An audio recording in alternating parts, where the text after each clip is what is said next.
Praise the lord. పునరుద్ధానుడైన యేసుక్రీస్తు నామములో మీ అందరికీ శుభాభివందనాలండి. బాగున్నారా? యేసయ్య మీ అందరినీ ఆశీర్వదించును గాక. అనుదిన వాత్సల్యత అను నేటి వాక్య ధ్యానాంశాన్ని ఉదయకాలం ధ్యానించుకుందాం రండి.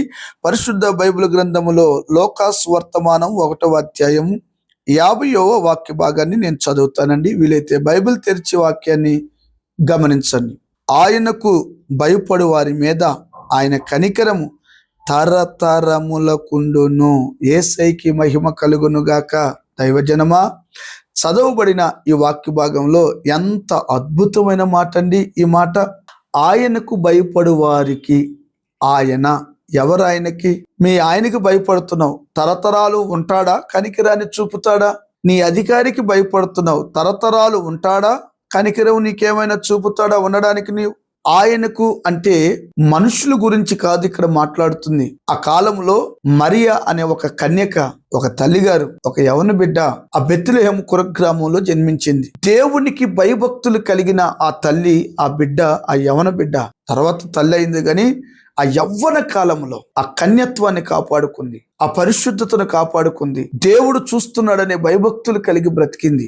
ఆయనకు భయపడింది గనుక కొంచెమైనా నువ్వు దేవుడు చూస్తున్నాడు, ఈ తప్పు నేను చేయకూడదు, ఈ పాపం నేను చేయకూడదు, మనుషులు చూడకపోవచ్చు, దేవుడు చూస్తున్నాడని కొంచెమైనా నీ గుండెల్లో భయభక్తులు ఉండగలిగితే కొన్ని తరాలు పాటు కనికరాన్ని చూపుతాడంట. కొన్ని తరాలంటే నీవు చనిపోయినా నీ పిల్లల తరం, నీ పిల్లల తరం, తరతరాలకు చూడండి. దావీదు సింహాసనాన్ని తరతరాలకు దేవుడు దీవించినట్లుగా నీ పిల్లల పిల్లల పిల్లల తనాంతరం దేవుడు దీవించాలంటే భయభక్తులు కలిగి ఉండాలి. భయము ప్లస్ భక్తి. కొంతమందికి భయం ఉంటుంది, భక్తి ఉండదు.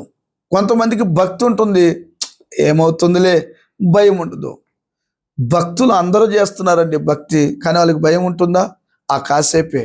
నేనేమంటావు తెలుసా? భయము ప్లస్ భక్తి, భయభక్తులు కలిగింది నువ్వు ఉంటే నువ్వు విజేయుడిగా బ్రతుకుతావు. దేవుడు చూస్తున్నాడు, ఈ పాపం నేను చేయకూడదు అని యోసేపు అనుకున్నాడు కాబట్టి ఐగుప్తు దేశానికి ప్రధానమంత్రి అయ్యాడు. ఈ దేవుడు చూస్తున్నాడు, బాబోయ్ నేను భయభక్తులు కలిగి ఉండాలని ఆ మరియ యవన బిడ్డ అనుకుంది కనుకనే ఆమె గర్భాన్ని దేవుడు కోరుకొని సృష్టికర్త అయిన పరిశుద్ధుడు ఆమె గర్భంలో నుంచి ఉద్భవింపచేసి తరతరాలు, ఇప్పుడు ఎన్ని తరాలని ఈ లెక్కలేనన్ని తరాలు అయిపోయినాయి. ఆల్మోస్ట్ 2025 సంవత్సరాల క్రితం చరిత్ర. అంటే తరానికి 100 సంవత్సరాలు అనుకుంటూ బహుశా. అంటే ఇప్పుడు ఎన్ని తరాలు? 26 తరాలు కావస్తుంది ఇంచుమించుగా.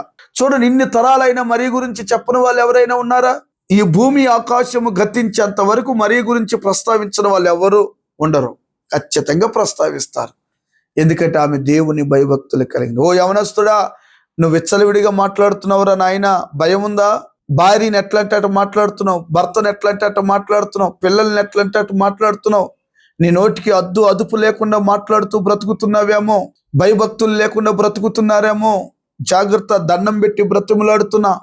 ఎందుకో తెలుసా? నేను అంతగా మిమ్మల్ని బ్రతిమలాడుతుంది మరియా లాంటి దీవెన మీరు పొందాలని, యేసోపు లాంటి ప్రధాన స్థాయి దేవుడు మీకు ఇవ్వాలని ఒక సేవకుడిగా ఈ ఉదయకాలం కోరుకుంటూ మీరందరూ భయభక్తులు కలిగి ఆయన సన్నిధిలో నమ్మకస్తులుగా బ్రతికితే నా దేవుడు అలాంటి దీవెనలు మీ మీద కుమ్మరించునుగాక.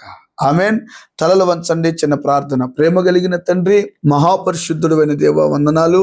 నీ యందు భయభక్తులు కలిగి బ్రతికే కృప నాకు మాకు దయచేసి రాకడకు సిద్ధపరచమని యేసు నామమున అడిగి పొంది ఉన్నాము తండ్రి. ఆమెన్. థ్యాంక్ యూ అండి. God bless you. దేవుడు మీ అందరినీ ఆశీర్వదించునుగాక. ఆమెన్. ఆమెన్.